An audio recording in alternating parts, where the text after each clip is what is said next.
Espírito Santo de Deus, Espírito, Espírito, Espírito Santo de Deus, vem controlar todo o meu ser, vem dirigir o meu viver, o meu pensar, o meu falar, o meu sentir, o meu agir. Espírito, Espírito, Espírito Santo de Deus, Espírito, Espírito, Espírito Santo de Deus, vem controlar todo o meu ser,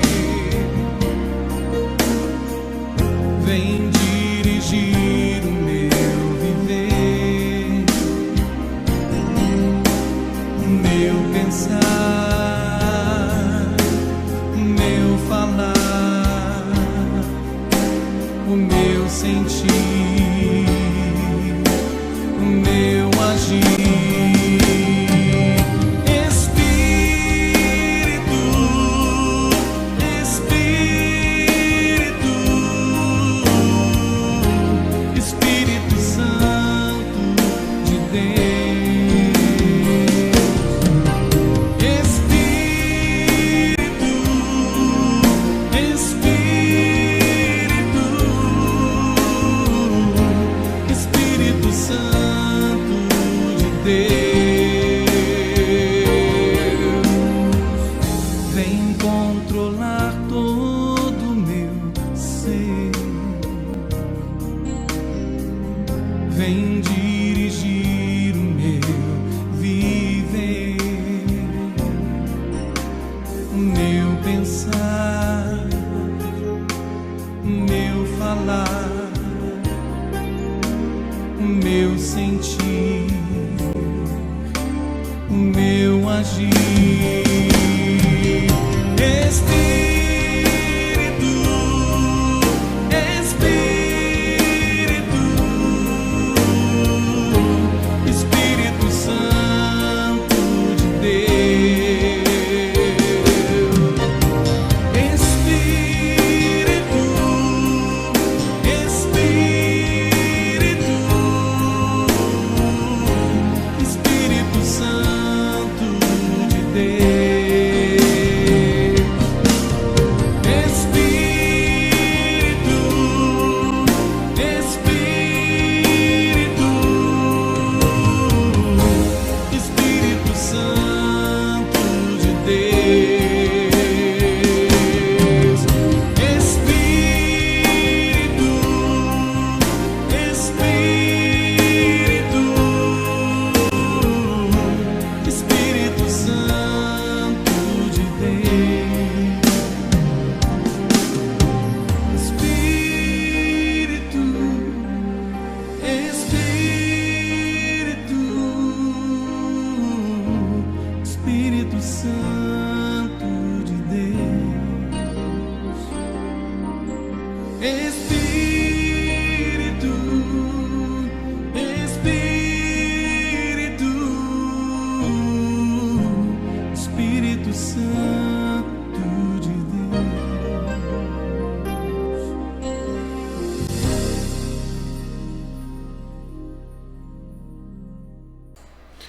Bom dia, meus caros irmãos, a graça e a paz do Senhor Jesus. É manhã de domingo, manhã de reflexão, manhã de oração, manhã de estudo na Palavra de Deus. Eu quero convidar você, quero ler com você o texto de Salmos 143, verso 10. Ensina-me a fazer a tua vontade, pois tu és o meu Deus. Guie-me o teu bom espírito por terreno plano. Vamos orar? Pai, bom estarmos na tua presença, Senhor. É muito bom, Deus, sabermos que somos habitados pelo teu Espírito e que ele pode controlar o nosso ser, pode guiar os nossos pensamentos, pode guiar a nossa fala, a nossa expressão. Nós queremos, ó Deus, crescer nesta manhã no entendimento desta verdade e na obediência a esta verdade, Pai. Faz-nos, ó Deus, mordomos da sabedoria que vem dos céus, a fim de que a nossa vida, ó Deus, seja modelada pelo Teu Espírito, seja a expressão cada vez mais evidente como testemunho da pessoa de Jesus, glorifique o Teu nome e seja, ó Deus, também agraciada com a abundância de vida que o Senhor tem para nós. Que os nossos estudos, as nossas reflexões, ó Deus, além de edificar a nossa vida, glorifiquem o Teu nome. E que também, ó Pai, anunciem a Tua salvação. Pai, nós intercedemos pelos queridos nossos que estão enfermos. Nós Te agradecemos, ó Deus, pelas curas, pelas recuperações. Muito obrigado, Pai. E pedimos por aqueles que estão adoentados, que a Tua mão poderosa os alcance, com recuperação, com restauração, com cura e com experiência de milagre, Pai. Também, ó Deus, que a Tua graça encontre esses corações com esperança, com paz, com consolo, Pai. Aqueles que estão acamados, que estão adoentados, aqueles que acompanham, que estão na expectativa, e aqueles corações enlutados, Pai, que sejam guardados pela Tua graça, pelo Teu consolo. Abençoa, Pai, o nosso tempo aqui.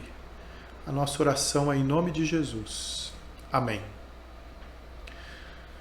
Ok, estamos aí no texto de Eclesiastes, o sentido da vida, texto do livro de Salomão, o pregador. E nós estamos estudando já o capítulo 10, estamos aí numa jornada um tanto minuciosa, um pouco mais exaustiva do texto de Eclesiastes. E chegamos ao capítulo 10 na semana passada, onde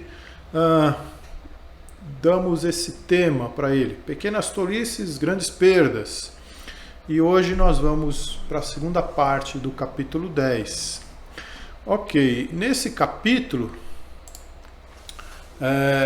antes de concluir a sua mensagem, que acontece no capítulo 12, ou nos capítulos 11 e 12, Salomão pensou ser importante lembrar sua congregação, mais uma vez, da sabedoria e o perigo da estultícia. A palavra estulto ou estultícia, nas suas derivações, aparece 9 vezes nesse capítulo 10. No primeiro verso, então, Salomão apresenta um princípio básico com relação à tolice, com relação à estultícia. Que a tolice cria problema para quem comete, e a tolice também alcança aqueles que estão ao seu redor.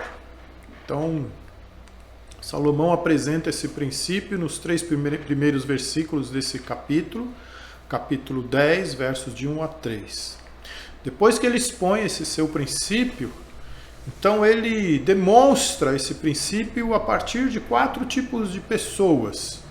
4 pessoas que estão suscetíveis a cometer tolices. Um governador tolo, que nós vimos na semana passada, o trabalhador tolo, o orador tolo e o político tolo.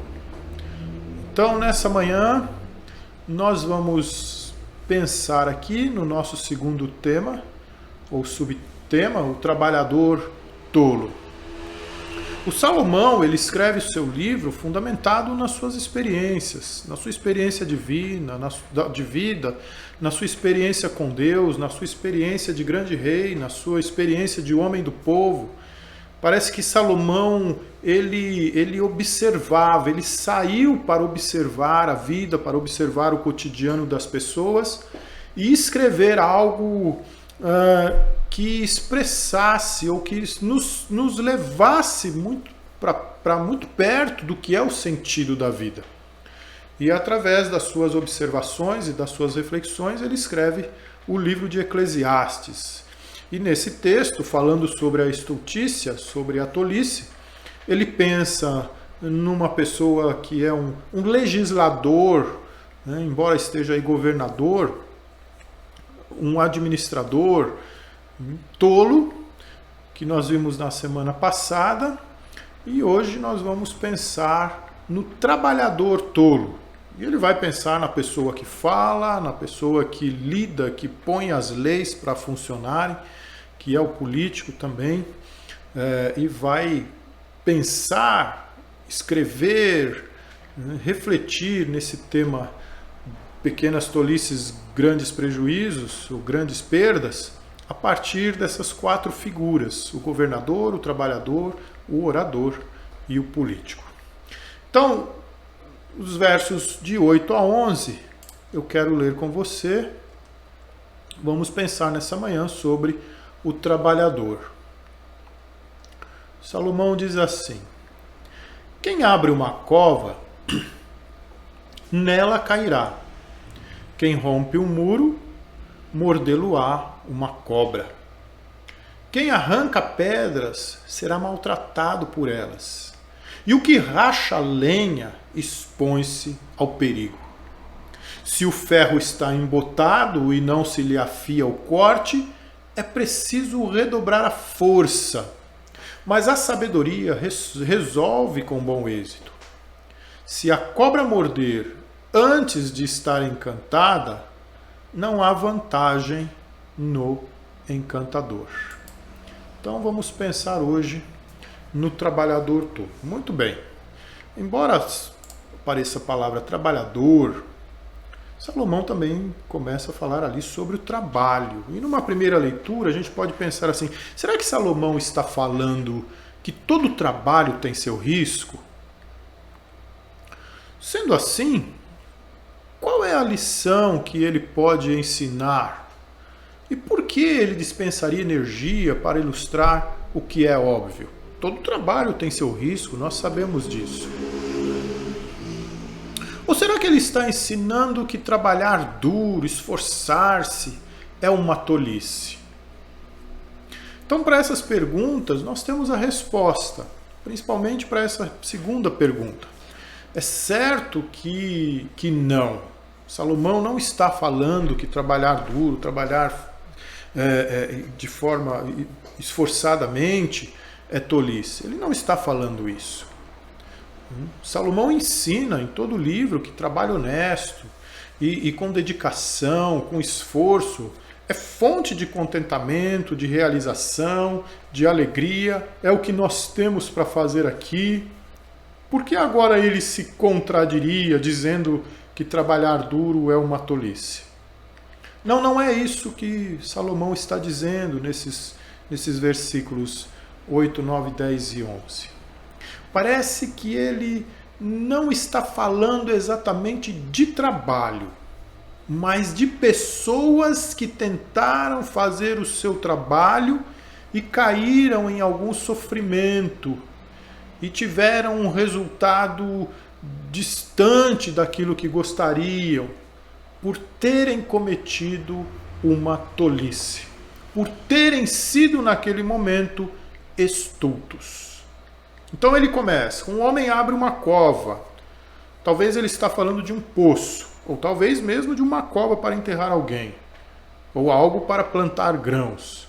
Mas esse mesmo homem que abre essa cova cai nela. Por quê? Porque lhe falta sabedoria, lhe faltou entendimento, reflexão naquilo que ele ia fazer. Parece que Salomão está falando de pessoas que fazem algo automaticamente, sem tomar as devidas precauções, sem se prepararem para aquilo que haveriam de fazer. Então ele diz que para essas pessoas falta-lhe sabedoria, pessoas que não tomam as devidas precauções. Frequentemente, a Bíblia usa essa ilustração de quem abre uma cova e cai dentro dela para ensinar sobre retribuição. Então, eu tenho aqui alguns versículos que mostram isso. Abre e aprofunda uma cova e cai nesse mesmo poço. Tá vendo? É como se fosse uma retribuição. Afundam-se as nações na cova que fizeram, no laço que esconderam, prendeu-se-lhes o pé. Faz-se conhecido o Senhor pelo juízo que executa. Encalçado está o ímpio nas obras de suas próprias mãos. Salomão fala assim a respeito do estulto, que ele tem o maior prejuízo da sua estultícia. Então, a questão do cair na própria cova, na Bíblia, em vários textos, tem esse teor de recompensa, tem esse teor de retribuição. Olha, você fez o mal, você vai ser alcançado por esse mesmo mal. Ok? Um outro versículo que nós temos que mostra isso. Com arrogância, os ímpios perseguem o pobre e sejam presas das tramas que urdiram.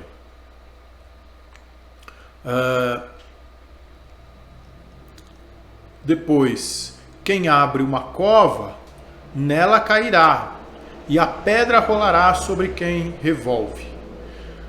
O que desvia os retos para o mau caminho, ele mesmo cairá na cova que fez, mas os íntegros herdarão o bem. Então percebe que tem uma questão, essa ilustração, ela tem esse conteúdo na Bíblia de retribuição. Mas aqui, no texto que nós temos em nossas mãos aqui no Eclesiastes, não é este o sentido que Salomão está dando a essa ilustração. Salomão está falando de alguém que fez o seu trabalho com determinada negligência e acabou tendo um prejuízo. Não teve o resultado que esperava. Na sequência, ele fala de outro homem que quebra um muro e uma cerca, talvez. Ele está provavelmente remodelando a sua casa, fazendo algumas modificações em uma parte da casa e é surpreendido por uma cobra, por uma serpente. E aí ele é mordido por ela.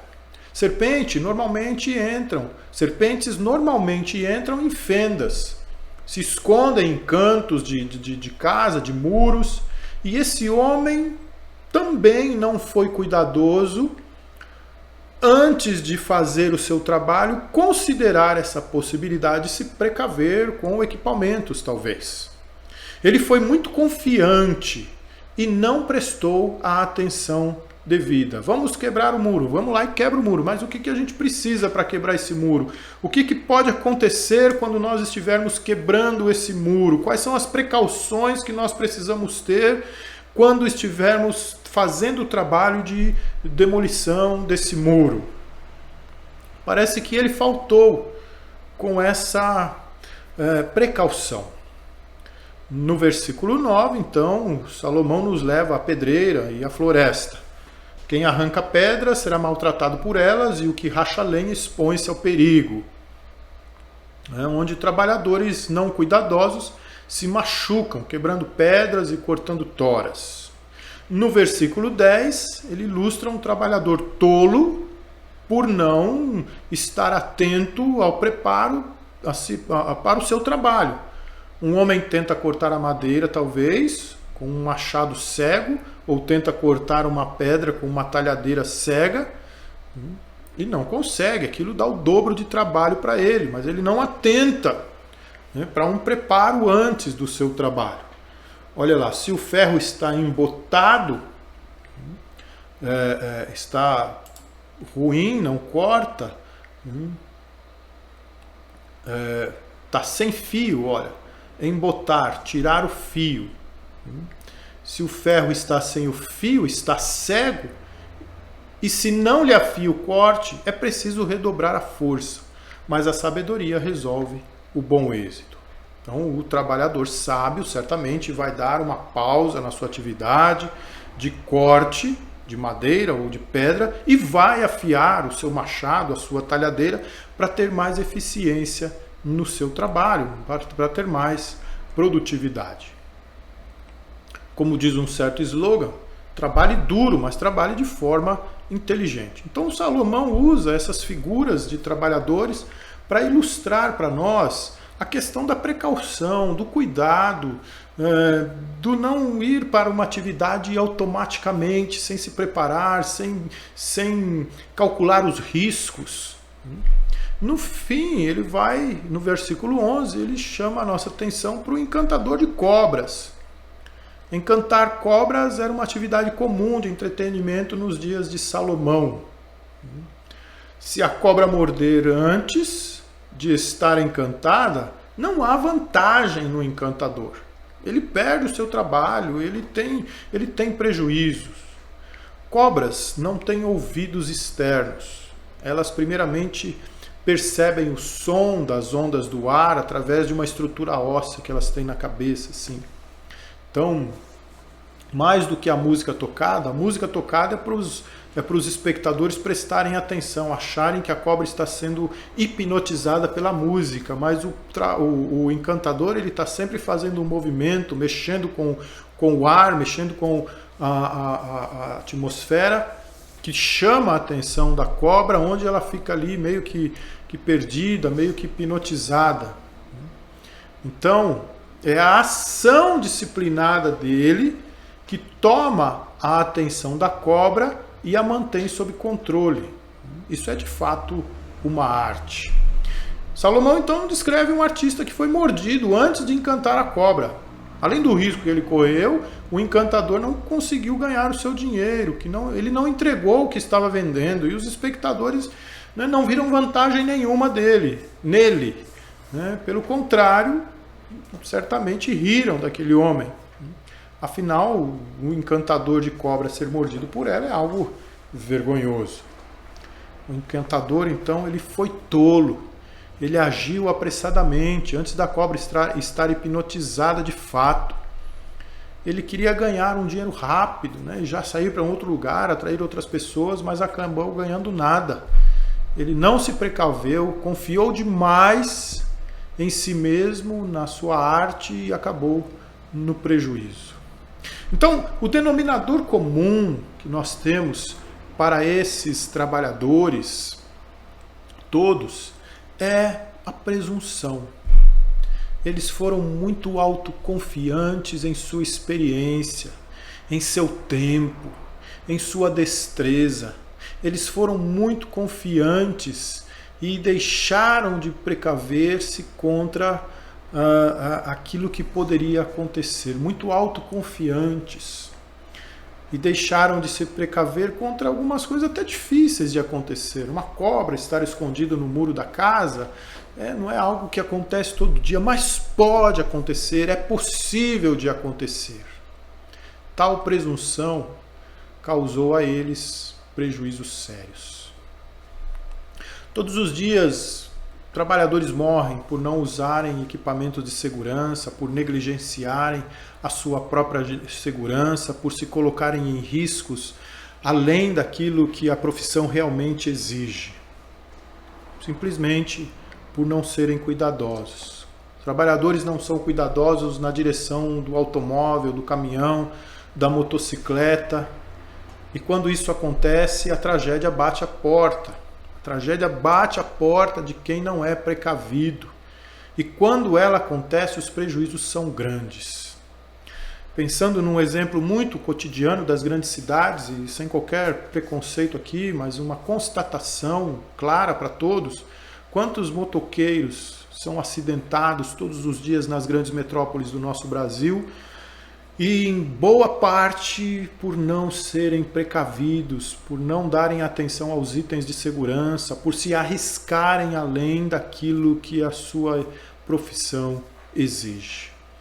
E aí, quando a gente se dá o luxo de ver alguma reportagem dessa, você vê ao redor deles acidentados, a mãe, o pai, o irmão, a irmã, os amigos lamentando aquele ocorrido, né, contabilizando os prejuízos, o tempo de hospital, os medicamentos, as dores, as cirurgias, o tempo que vai se perder para que as coisas sejam retomadas na sua normalidade. Então os prejuízos são grandes. Isso quando não são acidentes fatais que acontecem. Para aquele que cometeu a tolice, para aqueles que estão ao seu redor. Então Salomão nos ensina que a autoconfiança exagerada ignora a precaução. E esse tipo de autoconfiança, ele dá o nome de tolice. Ele dá o nome de estultícia. Você pode ser um bom profissional, mas não ignore a tua segurança. Você pode ser um ótimo motorista, mas se não descansar o suficiente para dirigir várias horas seguidas, você se põe em maior risco. Você pode ser um excelente motociclista, com os seus reflexos muito aguçados, mas se não tiver os equipamentos da moto em dia e os equipamentos de segurança em dia, você se põe em risco maior. E isso não é algo inteligente. Salomão, novamente, chama isso de tolice. Todo trabalho tem seu risco, sim. Todo ofício tem o seu osso, sim. Por isso o trabalhador não pode ser tolo. Ser precavido, lidar bem com aquela presunção de eu sei, de eu conheço, de eu já domino isso há muito tempo, de que eu posso fazer, de que eu estou bem treinado. Trabalhar bem com essa presunção é um princípio de mordomia. Respeitar a possibilidade dos riscos é um princípio de mordomia. E esse princípio ele se aplica também na dimensão espiritual da nossa existência, ele se aplica também no universo espiritual. Porque nós precisamos estar sempre precavidos. Aquele que está em pé, olhe para que não caia. E não sermos presunçosos. É uma questão de mordomia. Não flerte com as tentações. Não seja presunçoso, achando que não vai cair, que não vai ser seduzido, achando que você está totalmente protegido por sua autoconfiança. Se a tentação está à sua frente, é porque você pode cair, sim. Não seja tolo, o inimigo não é bobo, ele não perde tempo com a gente, colocando coisas na frente da gente que não vão ter efeito. Ou que possivelmente não terão efeito.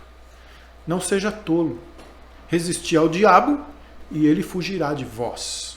Não perca de vista, então, a tua vida devocional, achando que você já está num nível de comunhão tão elevado que não precisa mais orar, que não precisa mais gastar tempo com uma leitura devocional, com uma leitura de biografias de homens e mulheres de Deus, com a leitura da própria palavra de Deus. Não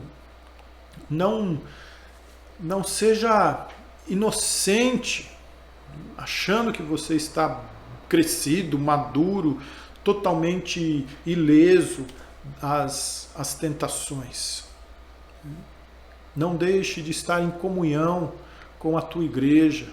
Não deixe de participar do ajuntamento semanalmente, porque isso é uma questão também não só de crescimento, mas de precaução, de estar atento, de estar se alimentando, de estar próximo aos irmãos, para então assim estar realmente pronto, fortalecido, em pé diante das tentações. Correr riscos tem seu preço. Não perdemos nada se procurarmos ser precavidos em todos os sentidos. No trabalho, nas questões morais, nas questões espirituais. Se você não precisa correr riscos maiores, por mais irrisórios que eles sejam, não deixe de ser precavido. A presunção pode trazer prejuízos sérios, tanto no campo secular, do trabalho, das atividades profissionais, quanto no universo espiritual.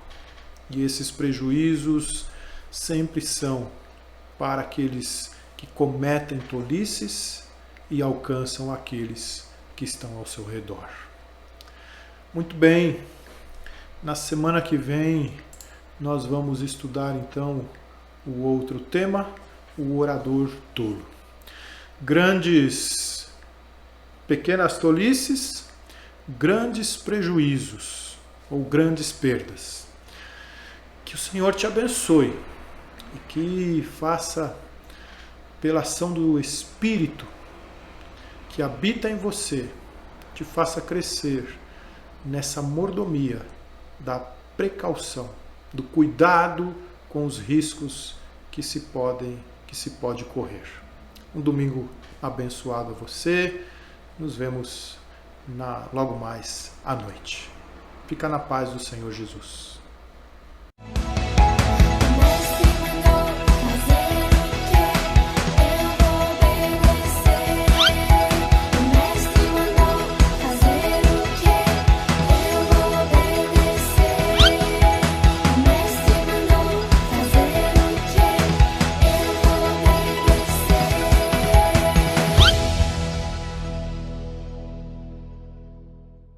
Anteriormente em Siga o Mestre.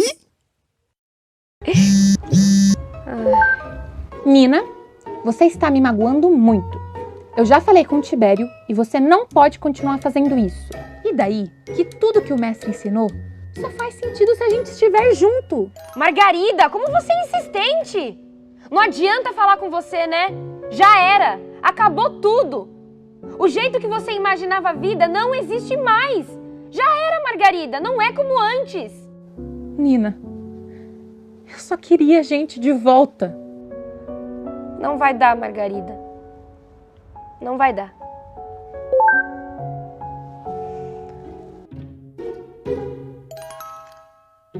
Ai, onde será que a Margarida foi? Eu tô um pouco preocupada.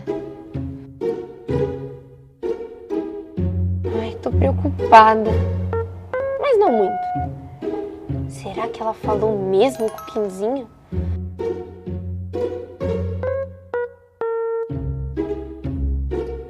E o Tibério? Nunca soube que ele tinha um irmão. Que esquisito. Será que o irmão dele parece com ele? Deve estar mó calorão lá na Bahia, né? Eu não tô conseguindo me concentrar nesse livro.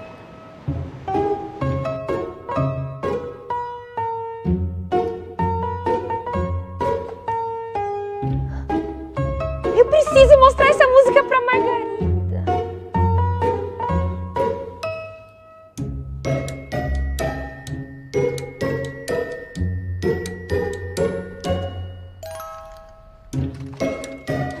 Eu ganhei! Eu ganhei! Eu ganhei! Eu ganhei! Eu ganhei! Eu ganhei! Só você!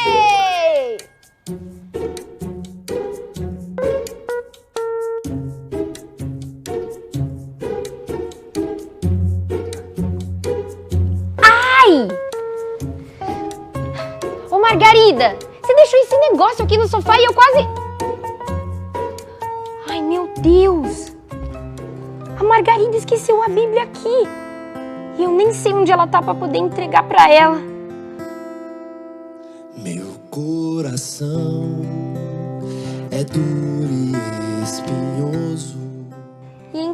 mestre disse: ame seus inimigos, viva de maneira generosa e bondosa. Perto, o mestre um dia me falou: ser bom e generoso é muito mais esperto. Pense o que quer que o outro faça a você, e então faça o mesmo a ele. Me segurar por dentro, como é difícil trocar o pensamento.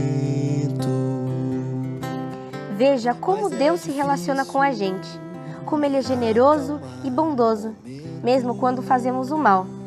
Seja bondoso com os outros, porque o nosso Pai é bondoso com você.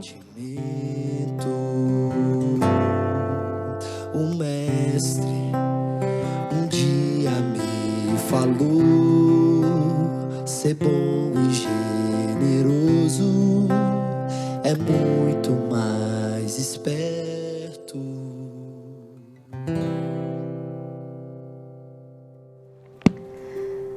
Ai, Margarida, eu não posso fazer isso com você. Não posso te tratar assim. Eu tô chegando aí, onde quer que você esteja.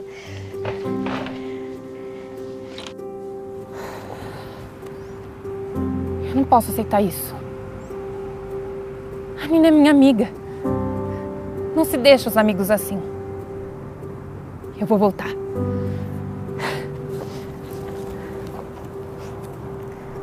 Obrigada.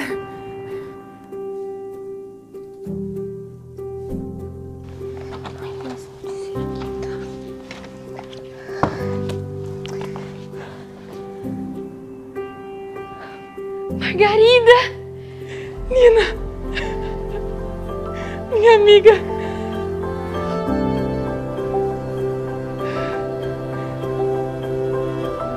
É você. É como Ver o rosto de Deus.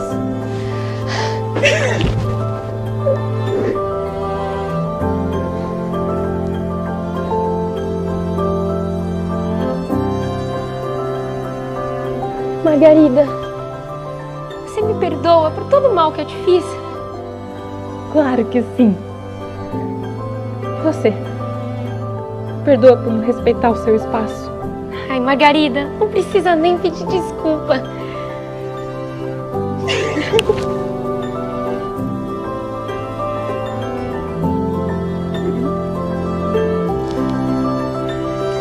Agora eu tenho uma coisa pra te mostrar. Então vamos! Vem comigo.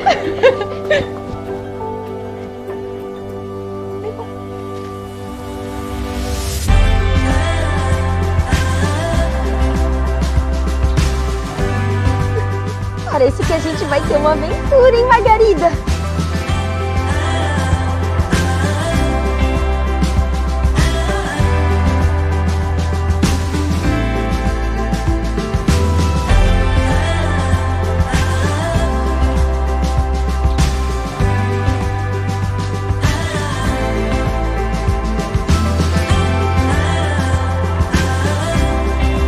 Agora é só esperar.